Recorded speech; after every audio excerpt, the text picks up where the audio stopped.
अब अगला वर्ड बेटा क्या है? नो। ध्यान दो, क्या है? KNOW, know. ध्यान दीजिए, नो का प्रयोग तब करना जब तुम्हारे अंदर निपुणता हो। कैसे सर? ध्यान सुनो बेटा, सुनो गौर से। निपुण, जैसे मुझे गाड़ी चलाना आता है। ध्यान देना, नो का मतलब होता है जानना, ठीक है। नो का मतलब होता है आता है।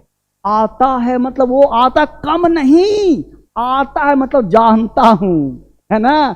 आता है मतलब कम नहीं आता है, जानता हूं। नहीं बोलते पढ़ना आता है मतलब पढ़ना जान, वह तैरना जानती है मतलब तैरना आता है। बस में रहो। तो नो का मतलब जानना या आता है। स्ट्रक्चर, पहले स्ट्रक्चर देखो, पहले हिंदी सोचो। मैं अंग्रेजी बोलना जानता हूं, मैं अंग्रेजी सीखना जानता हूं, मुझे पढ़ना आता है, बोलना आता है, तैरना आता है, सोना आता है, लिखना आता है, खेलना आता है। बोलो, लेकिन मैं चाहता हूं पहले बोलो। स्ट्रक्चर क्या होता है? जहां पे अभाव होता है ना वहां टू लगाते हैं। लेकिन नो का मतलब निपुणता है, निपुणता। जहां निपुणता होता है बेटा पे नो लगाते हैं, ठीक है। नो लगा दो या नोज लगा दो, KNOWS, V1 या V5 प्लस यहाँ पे हाउ का प्रयोग करते हैं। How to V1 plus other word, ठीक है। तो ये नो मतलब क्या हुआ? हाउ टू, यानी जब किसी को जानते हैं ना तो वहां हाउ टू लगाते हैं। नो, नोज, हाउ टू, ठीक है। आगे देखो, अब यहाँ पे सेंटेंस ध्यान देना कि कॉन्सेप्ट क्या है कि मैंने बोला मुझे,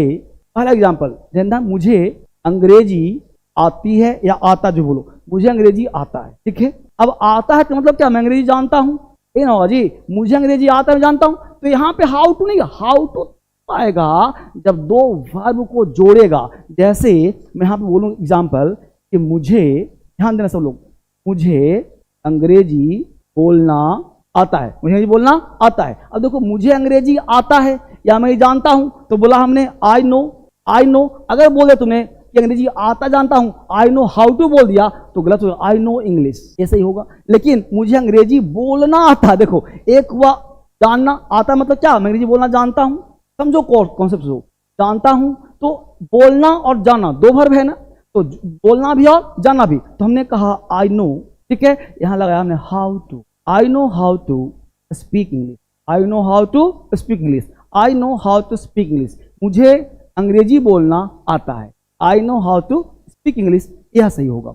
आई know how to speak English, मुझे अंग्रेजी बोलना आता है, ठीक है। इस तरह से बनाएंगे, यानी नो के साथ हाउ टू का प्रयोग तब लगेगा जब यह वर्ब है और यह वर्ब है, दोनों को जोड़ने के लिए हाउ टू का प्रयोग करते हैं।